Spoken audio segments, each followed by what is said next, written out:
And welcome everybody to Wednesday's spring break edition of Inside Franklin Athletics. I am your host, Brian Powers. Chaz Hill could potentially be joining us shortly. Today we have with us the man, the myth, the legend. He has been coaching track at Franklin Community High School for a decent amount of time, I would say. He is obviously the all-time leader in track coaching wins with just over 17,000 wins. He is the voice of the football Grizzly Cubs, where he has been for just as long as he has been coaching track almost. He has seen the Grizzly Cubs win over 3,000 games on the football field. He is also a longtime guidance counselor, and him leaving put in motion the steps needed for me to join. So I thank him very much for that. We have with us the man, the myth, the legend, Coach Mike Hall. And Chaz is joining us as well. How are you, Chaz? I'm doing fantastic. Good. Coach Hall, first of all, how are you enjoying the coronavirus quarantine 2020? Well, first of all, thanks for the introduction. I think there might have been some part of truth in there, but I'm not sure what. We pride ourselves on we pride ourselves on our research. Strictly facts. As well you should. This has been a spring like no other, without a doubt, and a lot of frustration, but a chance to do some different things. So we're trying to make the best of it. How are you going about the coaching and communicating with athletes right now as a coach? How has that been changed for you? Well, of course, obviously you can't see anybody physically, so we're doing a lot of communication online, text, emails, etc. Called a few people. We gave everybody a workout plan before we left for break, and know that not everybody's following it to the nth degree, but think that most people are doing something, so feel pretty good about that. What kind of workout plans are you giving for track? Like, what kind of different things are they able to do in this time? Well, almost everybody can get to some place that is open space, whether it's a trail or one of the facilities around town. I've kind of even hinted that it may be possible to get on the track at the high school at times, but the kind of things we're doing, just skill specific things as much as possible. Sprinters, we may do a few more sprints on one day as kind of a hard day, and then the next day kind of an easy day, maybe less intense, but trying to keep people moving and doing something. Yeah, I understand. I mean, that's got to be something where it's frustrating, where you just kind of get your season started, and then you go to something like this where you've got to just go kind of at a different angle about it. Was this something that you had, like, did you have time to plan for this, as far as once things started kind of popping up? Did you plan for this, or was this just something that, obviously we didn't have a whole lot of time, but was it something that, I guess, once you heard maybe about Avon starting, that you started to plan for?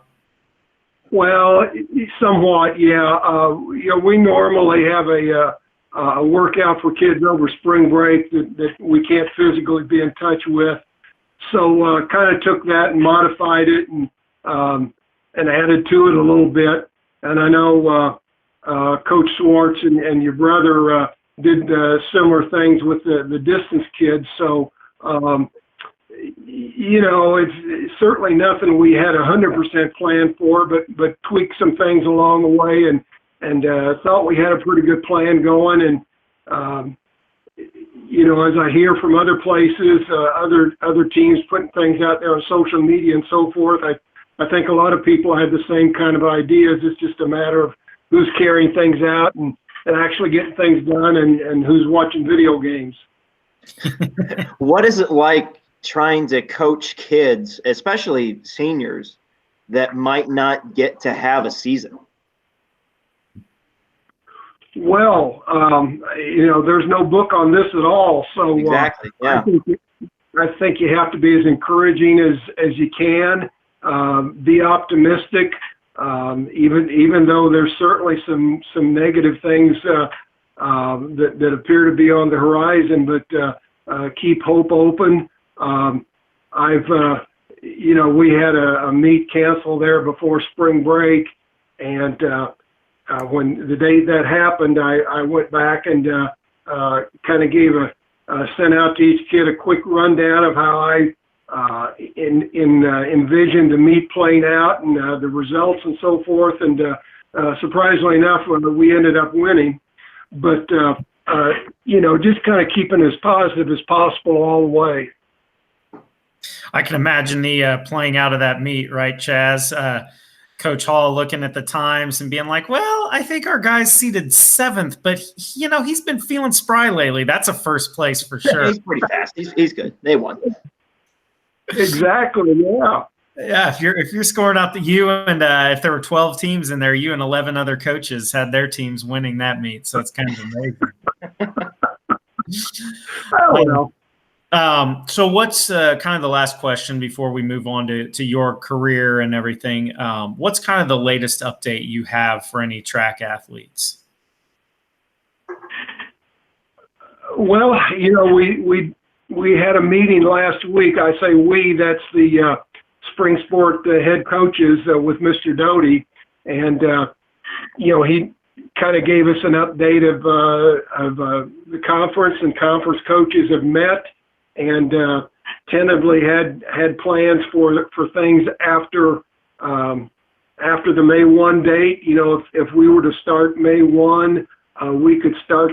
You have to have 5 practices, so we could start competing May 7th. And tentatively, the plan is to have a conference varsity meet and a conference JV meet at least before the state tournament starts. So I think if all things were to happen the way we'd like, we could actually get in more than that. But that's where we are right now. Yeah. So basically, just like everything else, it's just we're kind of waiting until May and seeing where we're at there after May 1st. Exactly. Now the IHSAA has stated that if things do start again and we get the green light, that they do not plan to adjust the tournament series. So that's a little bit tough for us because our tournament starts really before any other. So we'd have a real short time to get things in, but and we're willing to make a go of it, and we're encouraging our kids to stay ready, and it may be going at a moment's notice, but that's better than nothing. Yeah, I saw that IU canceled things on campus until July 31st, so that would include the state meet, correct? That would be my understanding. Yeah. Now, just kind of reading into your point there, certainly there has been a history of the state meet taking place on high school campuses. So, or even at IUPUI. IUPUI and North Central during my time as well. So, that's still a possibility. I know you said that was kind of the last question about all this stuff, Brian, but I think I had one that came to mind that I think is pretty interesting. Obviously, something that's getting probably really impacted by this is seniors getting recruited to go play somewhere or go run somewhere. I'm kind of curious of how that might be playing out. Are you talking to college coaches about their junior years right now? Is that kind of what they're looking at? I'm just really curious of how that's working. At this point, I tend to get a little bit more about juniors, but it's really kind of interesting you bring that question up. I've had a lot of contact. Like a half dozen just random coaches reaching out on, last minute guys that didn't have a plan and were just kind of up in the air. looking for names that way. So I get the feeling that there are a lot of colleges still scrambling for guys that ordinarily they'd be following up with and getting times at this part of the year, but that's just not going to happen. Yeah, that's got to be. I mean, it's just such an unprecedented time for everyone involved, and there's going to be. I think what's going to end up happening with some of this is you're going to get some kids who probably their junior year end up being not great fits at schools because their junior year was kind of an anomaly, and then some kids who are going to go to a school where they just end up exceeding so many expectations because as they matured and worked harder, they would have been a lot better their senior year, but they didn't get looks from the schools who they would have gotten looks from normally. Good point. The one thing I've noticed, particularly in track, is that time does make a big difference for kids, and DNA kicks in differently for everybody. And you get a kid 6 months down the road, he may be an entirely different physical specimen than at this point. So there could be some big changes. Yeah, definitely. So, all right, we've talked about that. I think we've talked about this with you longer than we've talked about it with anyone else. So we want to kind of get off this, but just talk about kind of where you grew up and sports you played when you were in high school and beyond. Oh, okay. Well, I had a feeling you might go that route a little bit. I'm going to guess my story is different from almost everybody else's in a lot of ways. First of all, I grew up down the road in Columbus when it was one high school, Columbus High School. Mm-hmm. And, growing up, I'm about to say like everybody else, but everybody you talked to has been so much younger. We didn't have AAU as such. Right. We had a boys club, but it wasn't quite it wasn't nearly the facility that the Franklin Boys Club is right now. So we did a lot of our sports informally at playgrounds. We had a school that was about 2 blocks where I grew up from, and maybe parks in town, and everything was pickup.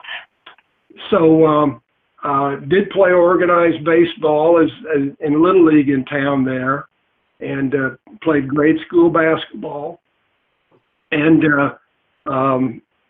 really, there weren't as many sports at that point. We're talking about the late 50s, early 60s. At that time, junior high was grades 7, 8, 9 all together in one building. High school is grades 10 through 12, so that was different. But get into junior high, played all kinds of things up to that point. Go out for the basketball team in the 7th grade. At that time, Columbus Junior High was the biggest junior high in the state of Indiana, had over 3,000 kids. So we had like 500 boys in the 7th grade, and about 150 of them went out for basketball. So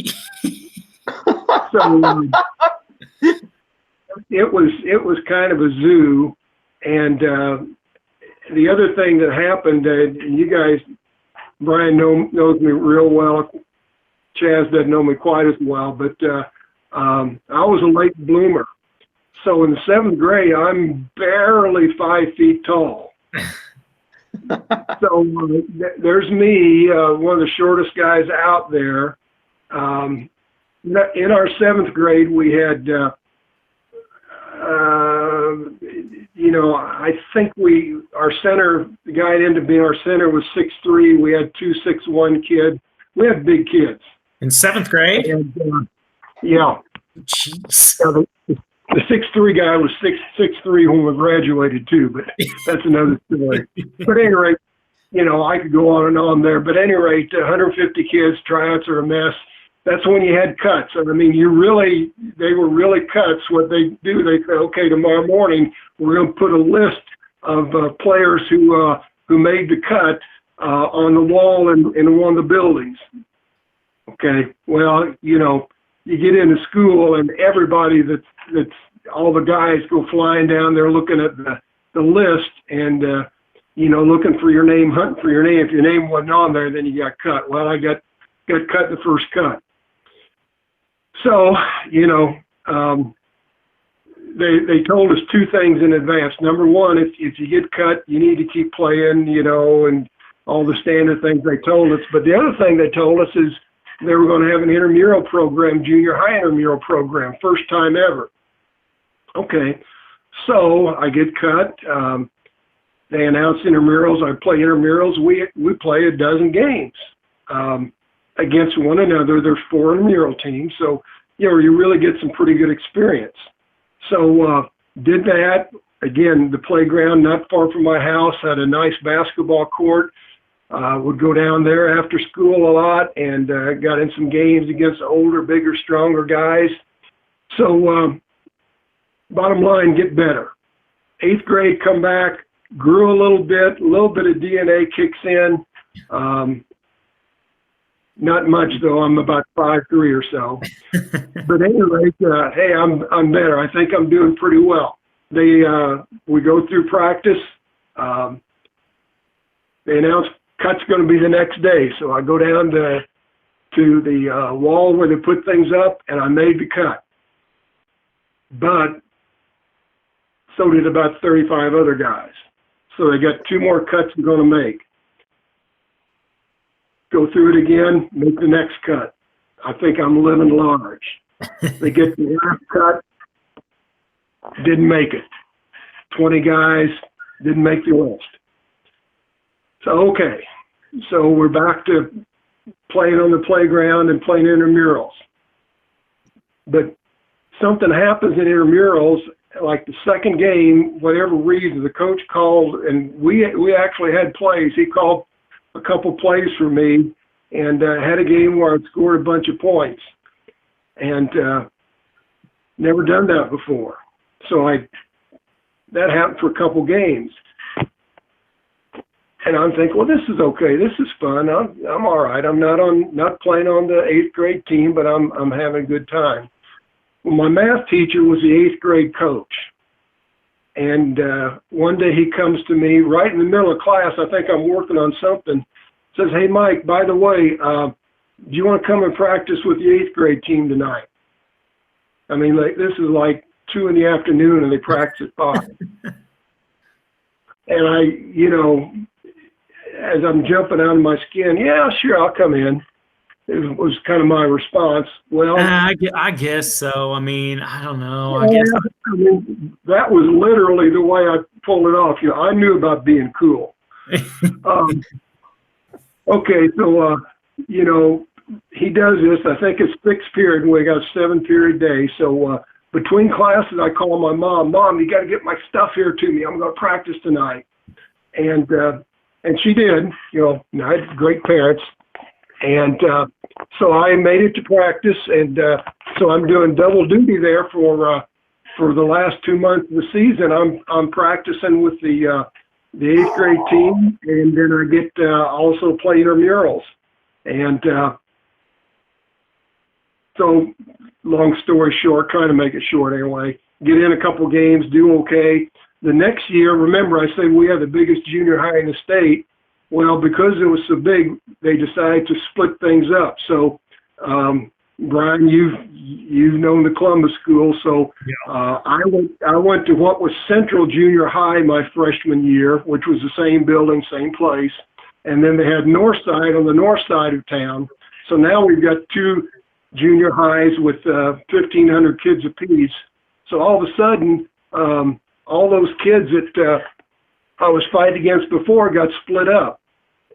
So my freshman year, I grew a little bit. Actually, I grew a lot. I, had a crazy growth spurt. Nowhere to go, really. Yep. So crazy growth spurt. Get to be about 5'11", and my clothes don't fit, but that's another story. Make the freshman team, start most of the way.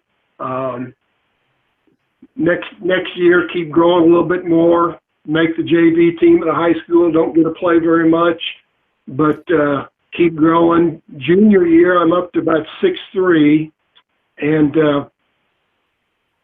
really playing pretty well, but this was a time of Columbus, and again, I'm talking ancient history to you guys, so please bear with me. My sophomore year and junior year, I played JV both years because the varsity those years were undefeated both years, rated number 1 in the state both years. The guys in the class ahead of me, there were 8 seniors, 7 of them went on to play college basketball, 6 of them basically what now we know is D1. Yeah. And there wasn't a room. So we had possibly the best JV team ever, at least maybe at Columbus, and I get some argument there. But we had 7 juniors, all of whom played college basketball eventually, but there wasn't any place for us to play on the varsity because everybody was just that much better. So we went 18-0 as JV basketball juniors. Then got our chance our senior year, and you talk about kids that were hungry. Yeah.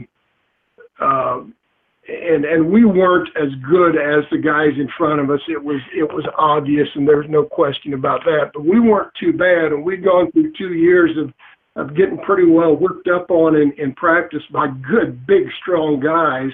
And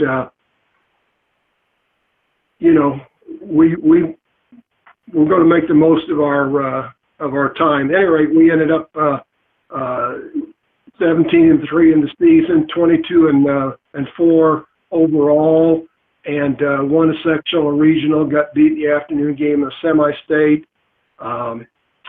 Again, had 7 of our guys went on to play college basketball at some level. So, really kind of an interesting time. Again, we had great people play against every day in practice. We thought, we just had to play hard or somebody'd pass us up, and they would have. And, the bad thing about it, when I started coaching basketball, I thought every situation was like that. I learned in about 3 days it wasn't.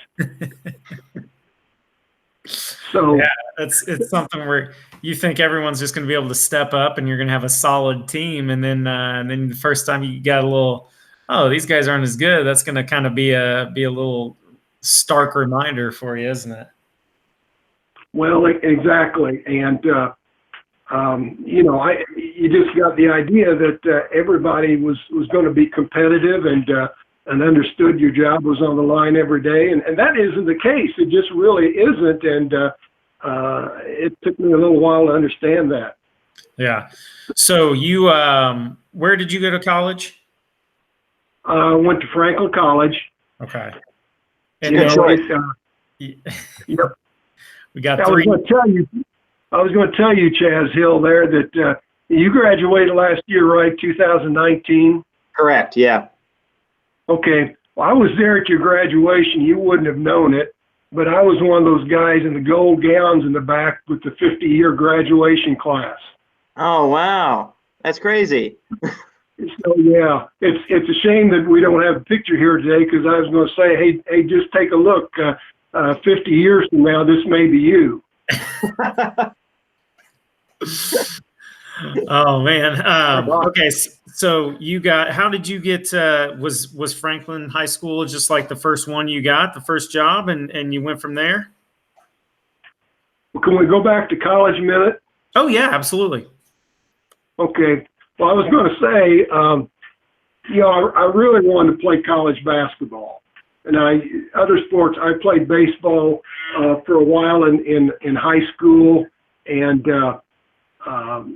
kind of saw the point was coming up that I had to make a decision, go one way or the other. At that time, you had to understand Columbus High School, grades 10 through 12 had almost 3,000 kids then. So it was, every sport, guys were pretty darn good. So at any rate, for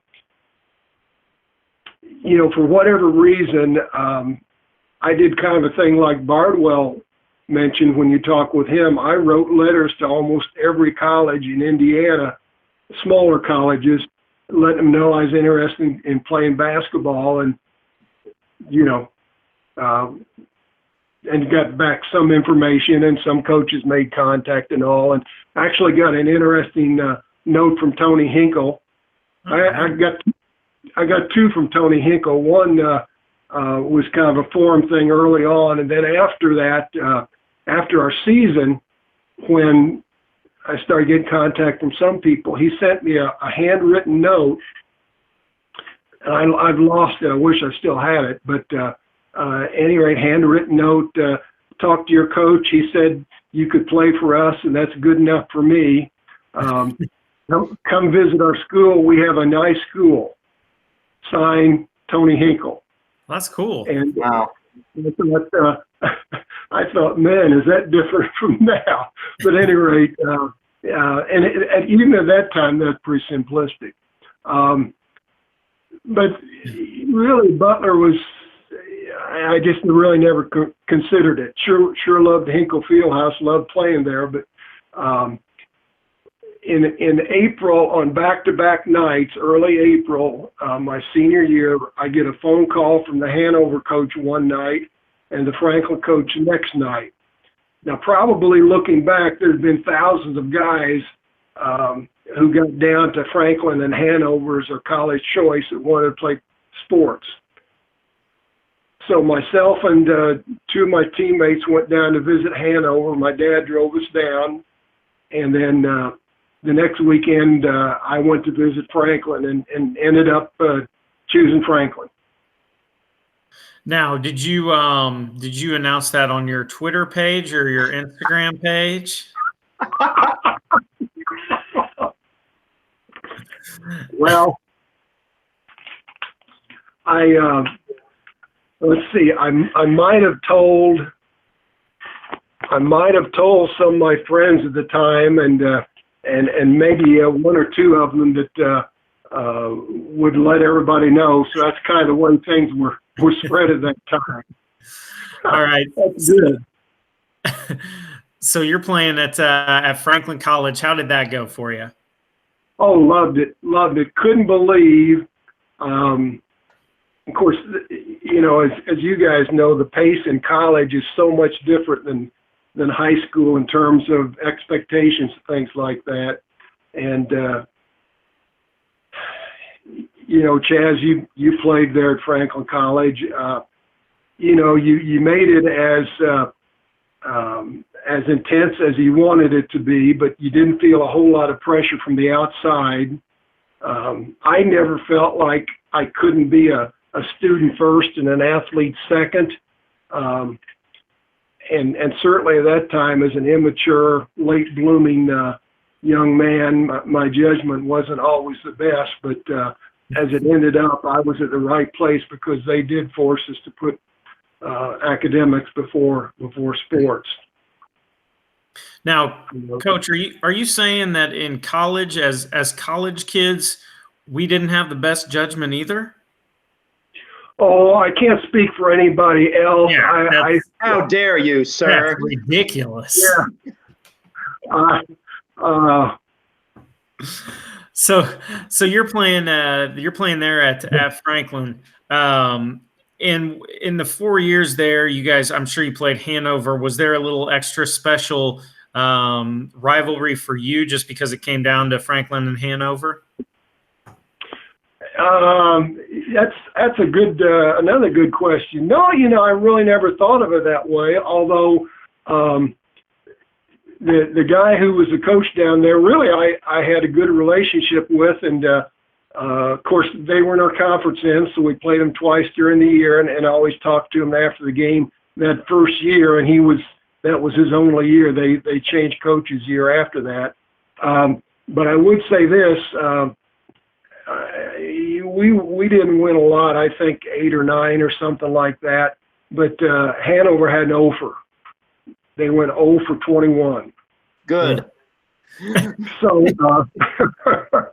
so what happened the next year, they bring in a new coach, and all of a sudden they show up with a guy who'd been the best freshman player at IU, 6'11", Mark Gabriel, one of the best. They also show up with one of the best players from Ohio, and they get big, good players, and all of a sudden they're pretty good. And mysteriously, how that happened, I guess Hanover became a center of educational desires then.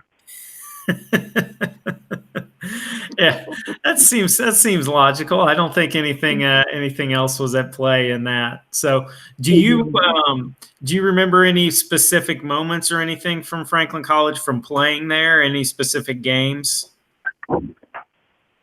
Oh yeah, a lot of things here and there.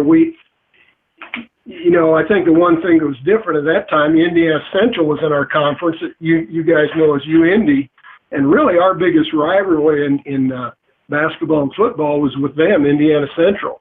And we had several games that, even though they generally got the best players in the Indianapolis area that didn't go to Butler or someplace like that, we always played them really, really well.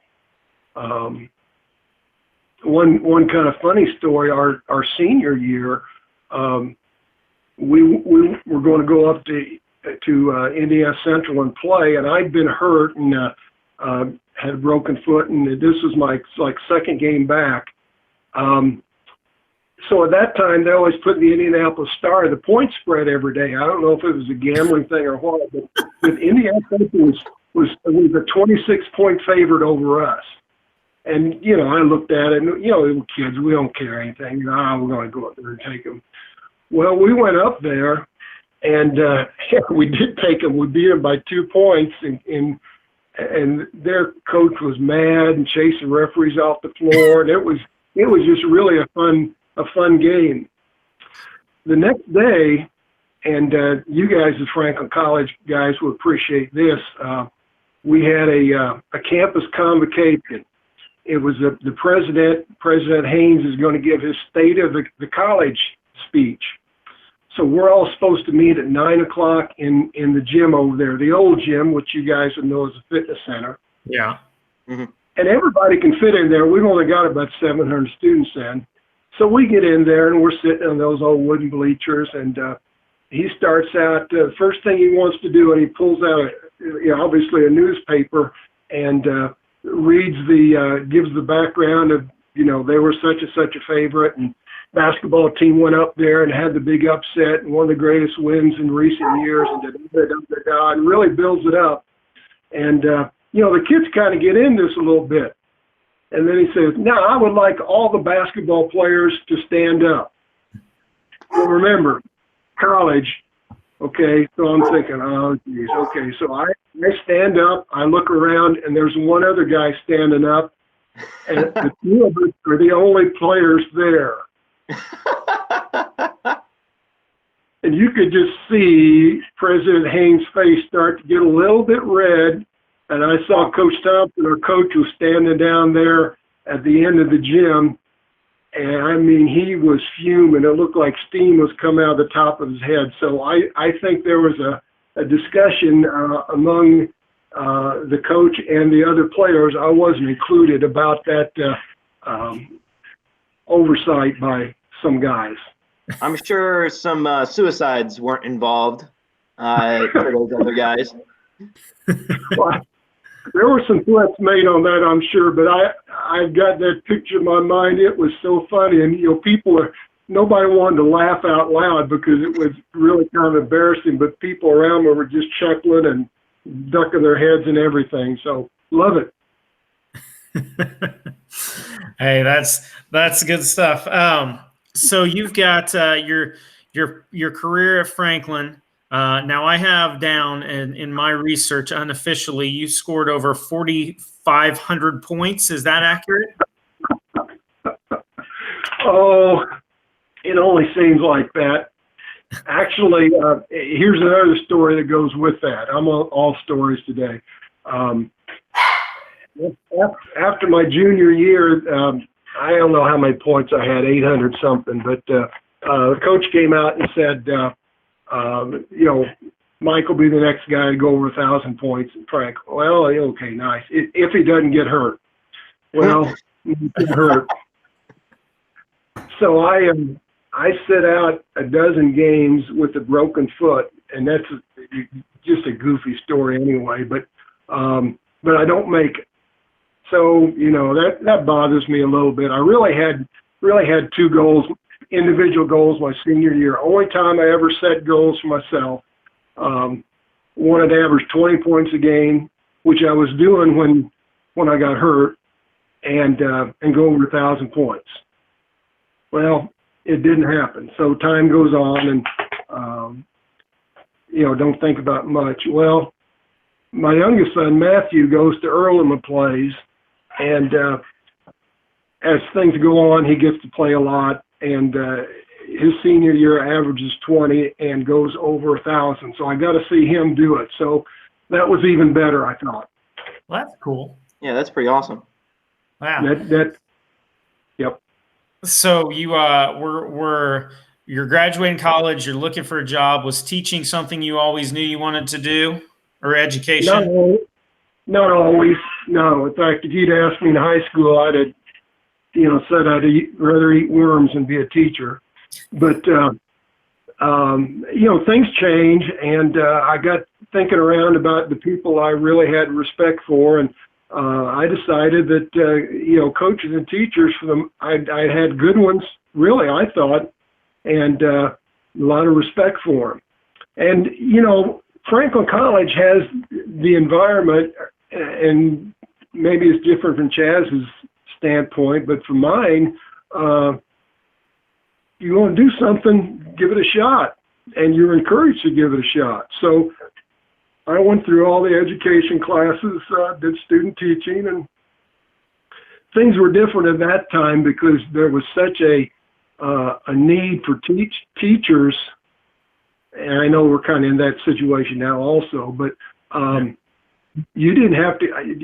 I didn't have to go places to interview. Schools came to our campus, and I don't know how, at least a dozen interviews in the old main building there at school with various places, and one of them was Washington Township, North Central High School there in Indianapolis, and the assistant superintendent there was a guy named Dean Evans, who was a Franklin College guy. Interviewed with him and one of the principals, and apparently did pretty well. They asked me to come up and interview at their facility, and ended up getting a job there along with a couple other people from my graduating class, and started at Eastwood Junior High in Indianapolis. So I actually, interestingly enough, started at Northview, which was the old high school. Correct. Yeah, so that's where I first started. Right, and I remember having a conversation with you when you were there. That seems right.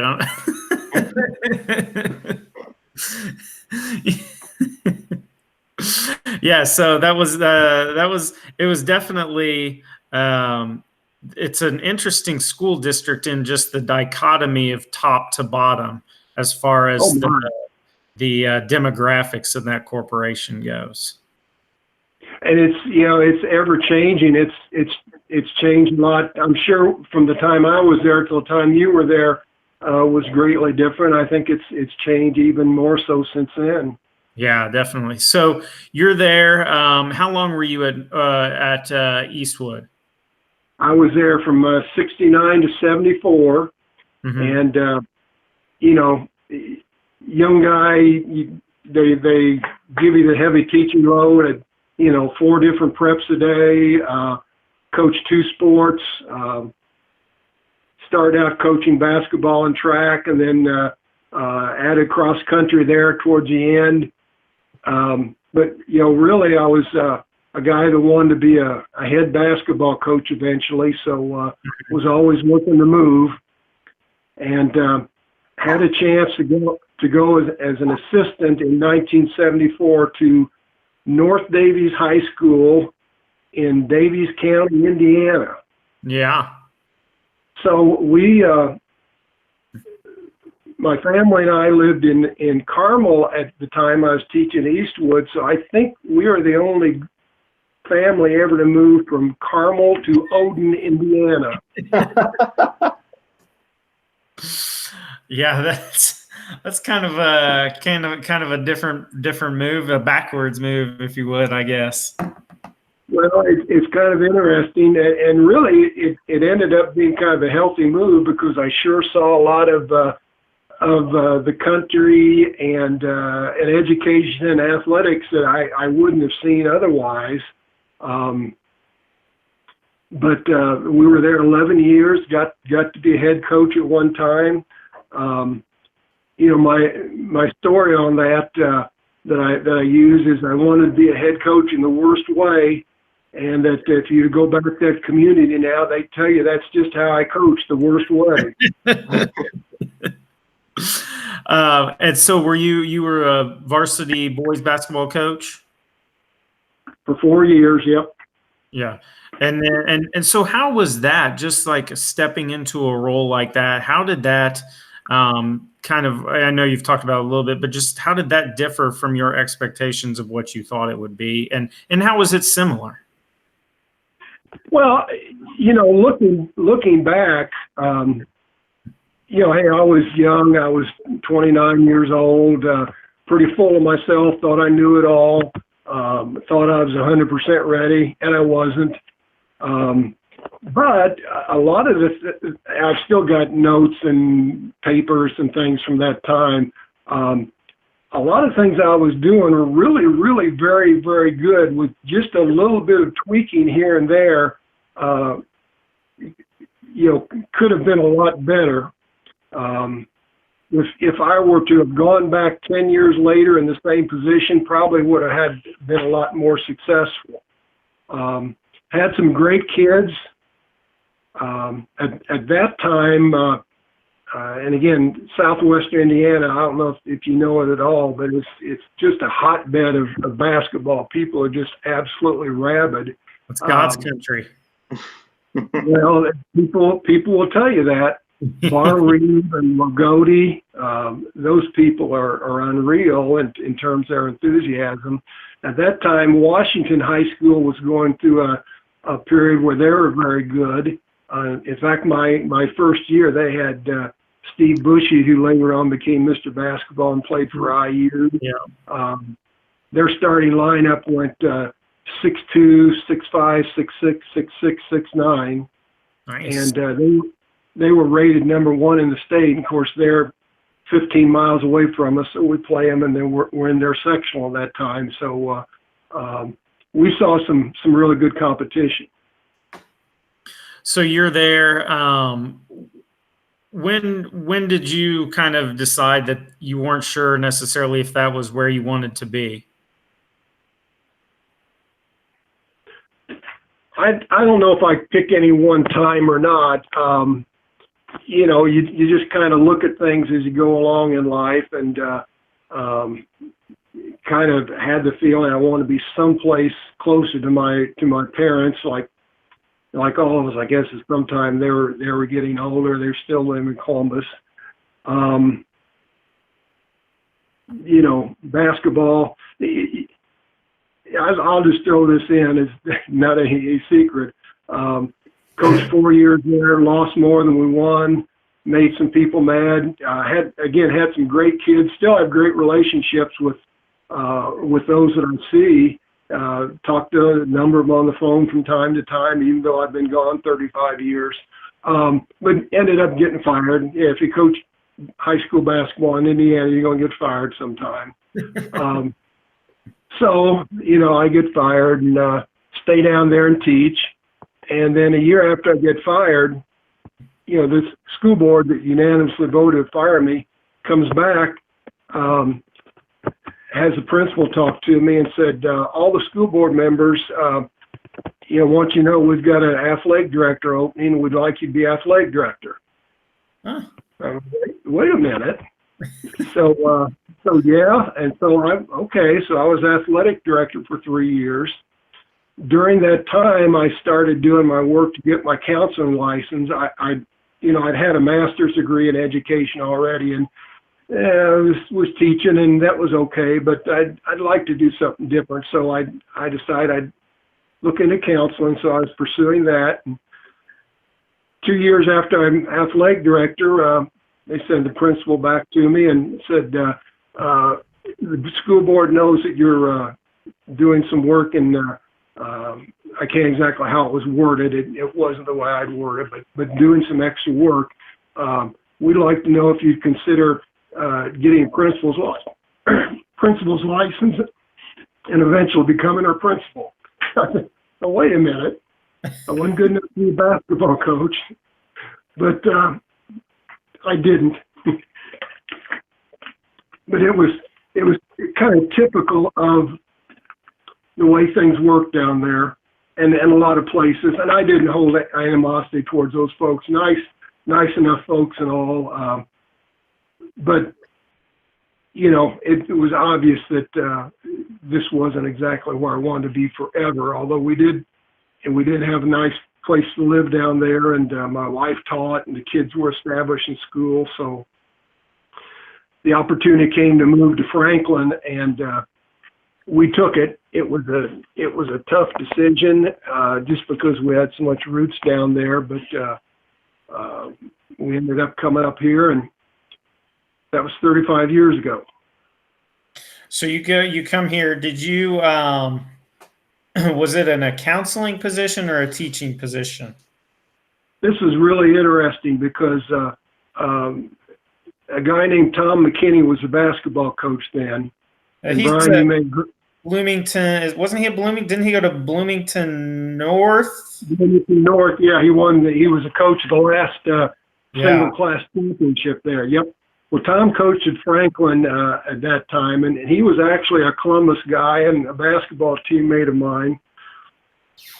And he knew that I was a science teacher, and I told him once, just kind of offhand, if anything ever comes up in Franklin, let me know about it. And he called and says, we've got a science opening you want to interview, and this was over the summer. So I came up and interviewed, and thinking, here I am, I'm 37, 38 years old. They're not going to take somebody my age. And they asked me to come back for a second interview. And, this is getting a little bit serious. And so they asked, I'm interested in jobs. I said, well, really my wife's been working, and for us to make a move like this, she'd need to have a job also. So as it ends up, they offer her a job. That's wheeling and dealing right there. Nice. The chips just start falling in place, and the next thing we know, we're packing things up and looking for houses up here. And I actually was originally, the agreement was I was going to teach general science at the time. But there was a counselor who had moved out of the area, and they thought was going to resign, but hadn't. And like 2 days after I agreed to come up and do science, this counselor resigned. So they offered me the counseling job, and I took that. So yeah, I was from day one was a school counselor. And then with that, how did you get back into coaching?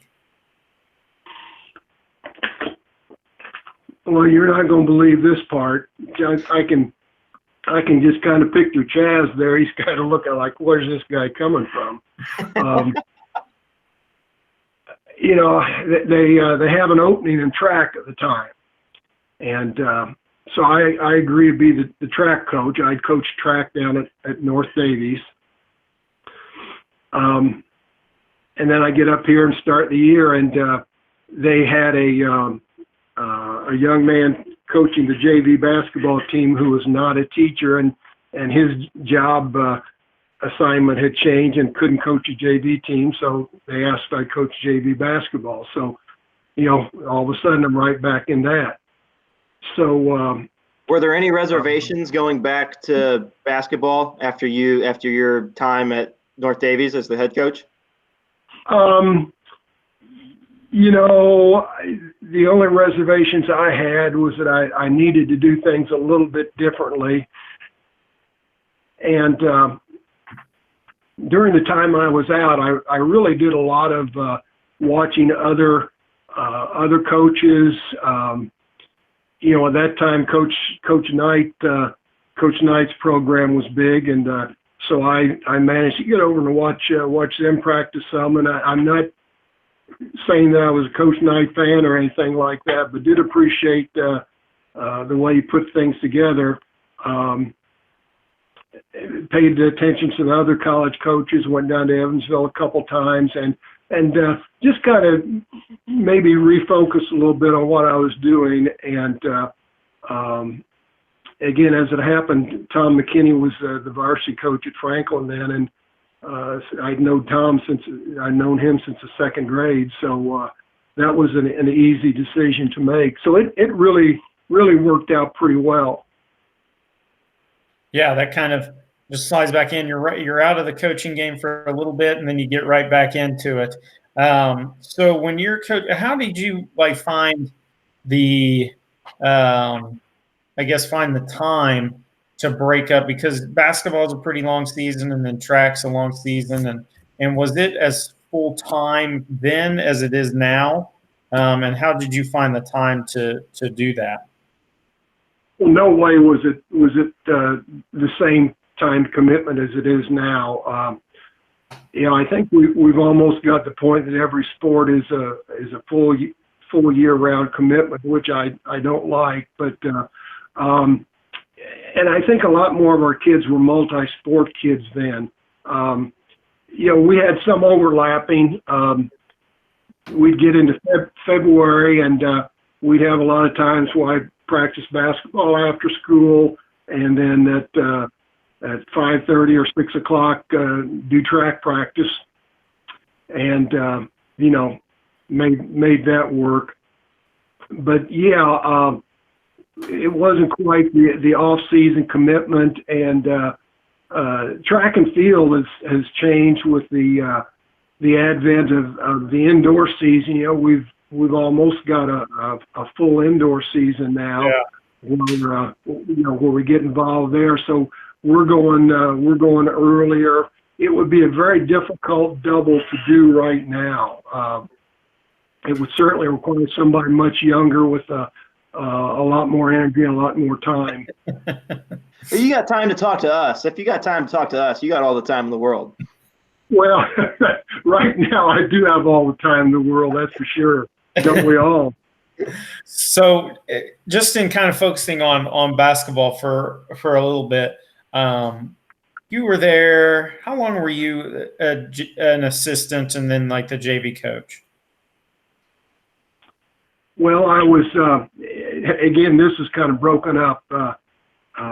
Nobody could ever draw out the way things worked for me, but I was JV coach for 15 years.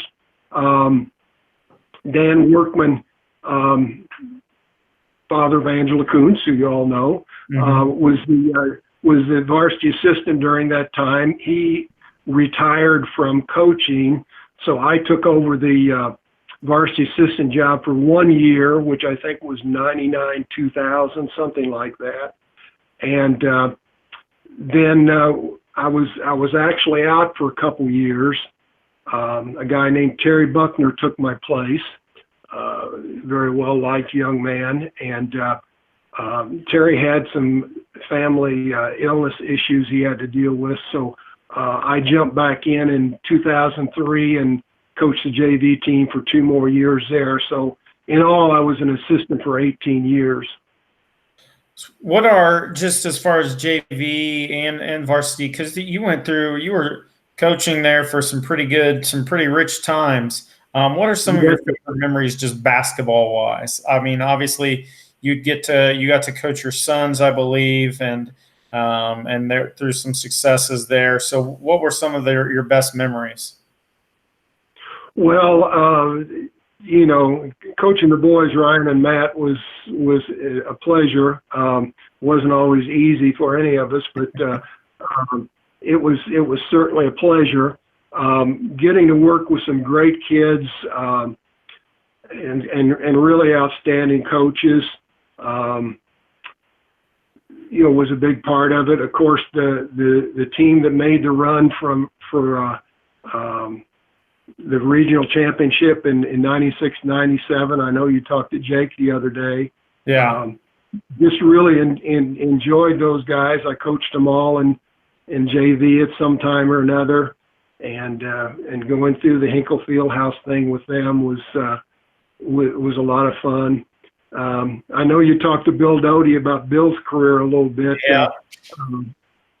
I coached Bill on the JV level, and we had a really nice group at that time that in 1990 won sectionals 2 years in a row.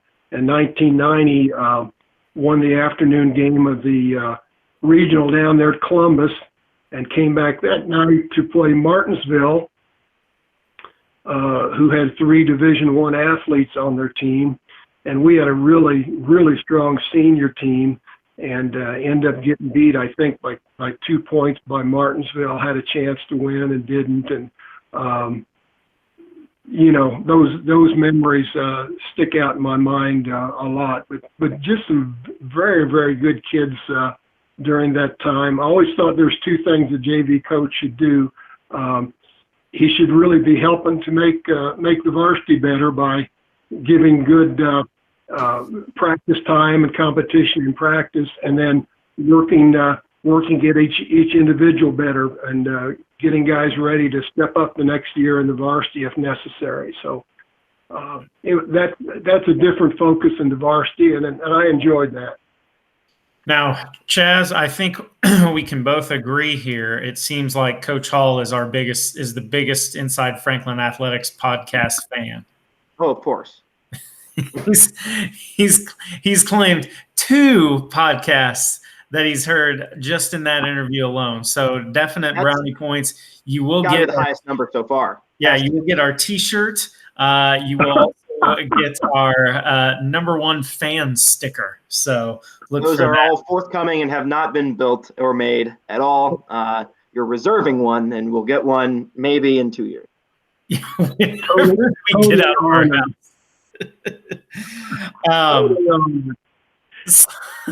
So what was the decision to get out of coaching basketball? Was that how was that, and when was that?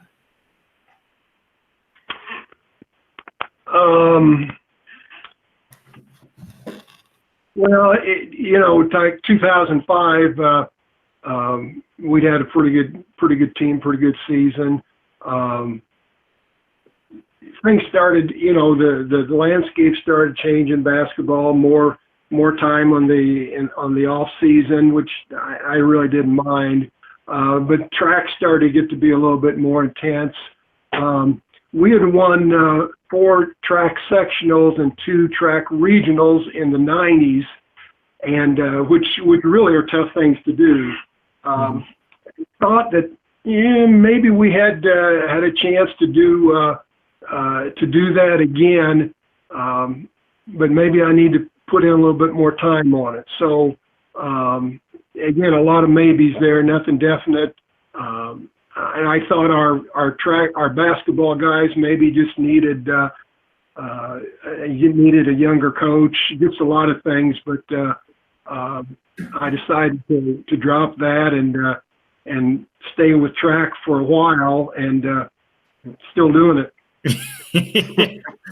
So like we talked about, you are the all-time winningest track coach in Franklin Community High School with over, how many wins did I say? 17,000. I lost my notes. The dogs. Your thoroughly researched notes that are totally factual. The dogs took my notes, so I don't remember. But just in that time, like, as a head coach, I know I was a head track coach for a little bit, and it's so difficult to juggle. You have to trust your people, but the problem that I had was I didn't really have a lot of people. So there were a lot of times that I found myself like coaching long jump and high jump, and I was kind of like, oh, I don't know a whole lot about this. And then I was coaching kids coming out of blocks, and then also running a workout for distance kids. So what have you found to be like the best approach as far as coaching track goes? Well, was entirely trial and error, because when I was at North Davies, the head coach down there, and again, this is a school of 330 kids at the time, and we had 30 boys out for track, which is really pretty good. I was the one-man show. I mean, I was it. So you talk about organization and discipline there. That was the ultimate degree. You'd give kids workout, and maybe you'd watch one group for a while, another group for a while, and hope things got done.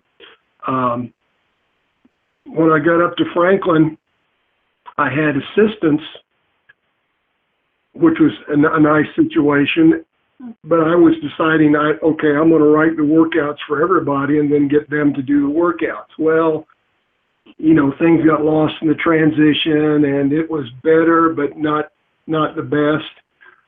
So, asking around and talking to some different coaches what they did, decided to get as many people involved as I could. And,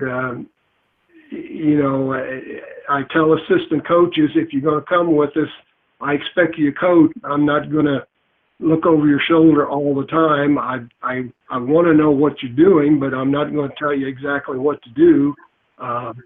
So trusting coaches is really, really important, and having good people. And I have always taken time to, check backgrounds of folks and see what they knew. And even if they weren't real great track people, if they were people that liked kids and were willing to work with kids real hard and get something out of kids, I thought we could make a track coach out of them. So I've been very fortunate lately to have good coaches, got good kids, and a good facility. Those are three things that I don't think you can ignore anywhere. Yeah. I can imagine that it probably went over pretty well when you wrote a workout for if you wrote a workout for Doug Drenth for the distance kids. Well, Doug and I have an interesting relationship. He was I was actually in on the group that interviewed him when he came in to interview as a math teacher. And it was kind of funny. The night before he was to interview, I was at the school and just got finished. I was doing a lot of running then, and just get finished doing a run, and then I see this guy come running by. I didn't know who it was. Well, that's interesting. Somebody else is running, because we didn't have a lot of people in Franklin running at that time. Then he comes back, and I talk with him a little bit and find out what he's doing there, that he's going to interview the next day. And then we go to the interview, and he's very impressive. And, I told the principal, we have to hire this guy. One of my great moves over the years, one of the few probably. But yeah, it was obvious early on that he knew what he was talking about, and I put my youngest son in with him to run with him, so I showed that much confidence, and he really did a great job. Yeah. So then, just with track and everything, what are some of your favorite memories throughout the time of coaching track? Oh, just a lot of stuff. In general, I really appreciate the sport of track, because you can see kids, if they stick with it, almost everyone gets better in some way, just,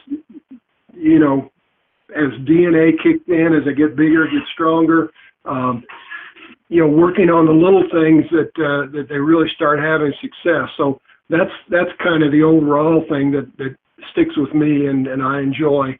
Winning sectionals down there at Columbus 4 times was a lot of fun.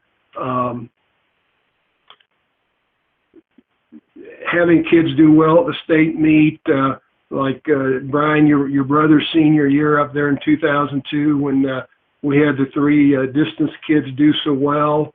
and end up finishing third place. And it's really just those three guys, third place in the state. I can remember that always cracks me up. I think we talked to Jeff about that, and they were, I think, fourth in the regionals, but then third in the state. Yeah, I was looking at that the other day, and really it was a pretty decent team, but those guys were just a real exception to have three that talented at that time, and guys that were good kids and got along very well, but they were very, very, very quietly competitive with each other. And maybe they were more vocal when they got by themselves. I don't know, but they were really fun to watch. Now you ask about other things. I can remember a regional over there at Connorsville where it was really going to be close between like 5 teams. As it ended up, I think there were 5 teams. Top 5 teams, each 2 points apart in the final score. Oh, gee. And I had it pretty well figured out. And we had a couple kids that came in. I think a kid in the shot put finished 7th that wasn't seeded to come close to scoring. And Bryce Hossman, Coach Hossman's oldest son, was finished 5th in the pole vault, and he wasn't finished. He wasn't picked to score. So we ended up with points towards the end of the meet that people didn't expect, and ended up winning by 2 points. And the team in second place was Center Grove. And without saying a lot of things, there was a great deal of satisfaction in that result. It's always fun when you can beat Center Grove, right? As you so well put it, yes. All right, so Coach, we've taken up a lot of your time. We got a couple more questions for you. One thing we like to do is before you get out of here is we leave a question. And so the question I have for you, and then you'll have a question next Tuesday. Our next podcast is next Tuesday, and it is the legendary Benji Betts. So if you could think of a question for Benji Betts, we'll take that and pass that on to him. Your question is from Corey Richards. Do you know him? I know Corey. So Yep. His question is, Chaz, this is an impressive question from an impressive young man, Corey Richards.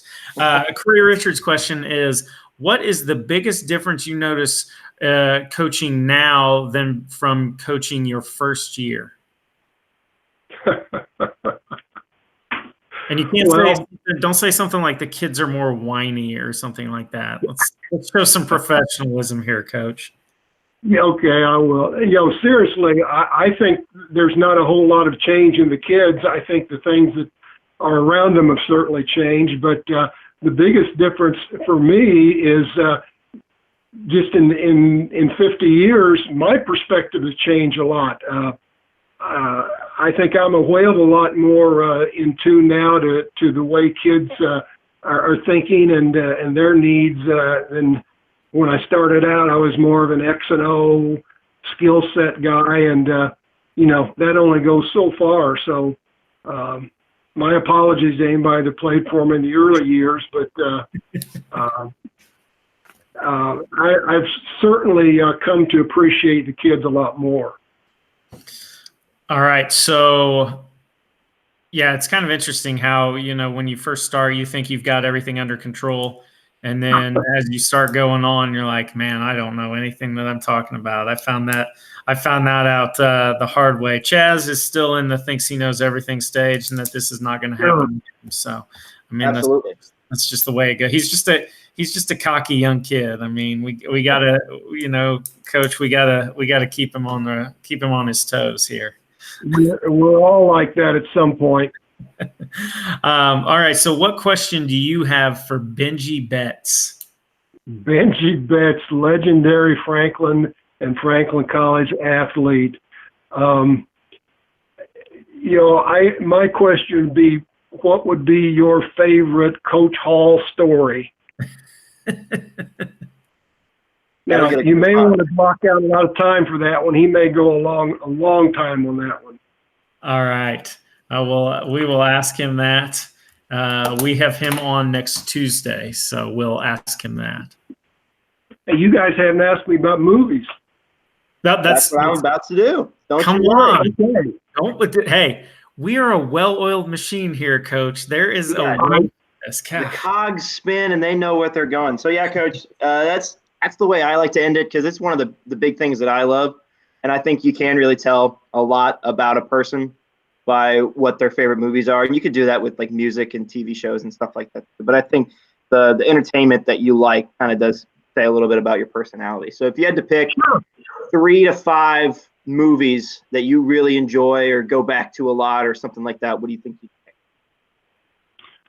Well, in the current era, all the Star Wars movies, huge fan, saw them all, several of them multiple times. Open his fist here.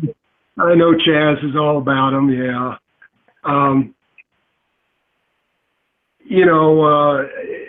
Hoosiers, undoubtedly the greatest movie ever made. Naturally, it's high praise. It probably doesn't have the greatest script, and probably some of the editing left something to be desired. But is there more holes in the plot? Yeah, is there a more quotable movie than ever? I mean, come on now. Wait, when did Buddy get back on the team? Yeah, Run the Picket Fence, things like that. James Bond movies. Anytime there's a James Bond movie, I'll watch that. All right. Who's your favorite James Bond? My favorite, hey, Sean Connery. Come on. Original, classic, understandable. Yeah. Yes, Sean Connery. Goldfinger, I think, would be my favorite there. Big John Wayne fan. Rio Bravo, movies like that. Oldies, Maltese Falcon, Casablanca, Bogart movies, kind of fan on those. So didn't do a very good job narrowing it down there, but there's a lot of things that I like. He said 3 to 5. A coach names off like 45 movies. But here's the movies I've seen. There is like 25 Bond movies, so that one was the wide open selection. Yeah. Well, hey, I didn't take very much math at Franklin College. What can I say? No. We had to take one math class and we were done. It was fantastic. Hey, Coach, thank you so much for your time. We hope that we'll get to see you out on the track coaching a few meets this year. And if not, I know we'll see you out there next year. And of course, if not, then you can just score out the state meet and we can be the state champions, right? Well, that would probably be the most sensible thing to do. Yeah, I think everybody would agree with that. Yep. Well, Drew Hargis, he's definitely running a 4:06 miles, so that's the first place. Love Drew, but yeah. So, well, thank you so much for your time, and we appreciate it. And we also appreciate you watching our podcast and listening to our podcast because God knows we need support. Hey, I appreciate you guys. Thank you for putting them on. They're a lot of fun, and I think a positive promotion for Franklin Athletics, and appreciate getting a chance to contribute. Well, I don't know how positive we are going to be if people watch it, but we at least have something for them to do. So. Especially if we don't have any more sports. Yeah. So, all right. Well, join us next week. We're off the rest of this week because spring break, but it's not, whatever this is. It's the same. We're on today. We're finally into April after the 97 days of March. And so we will have a guest next Tuesday. It is Benji Betts. So we look forward to seeing you all there. Once again, for Chaz Hill, I am Brian Powers. Thank you to Coach Mike Hall for your time. And we will see you all on Tuesday.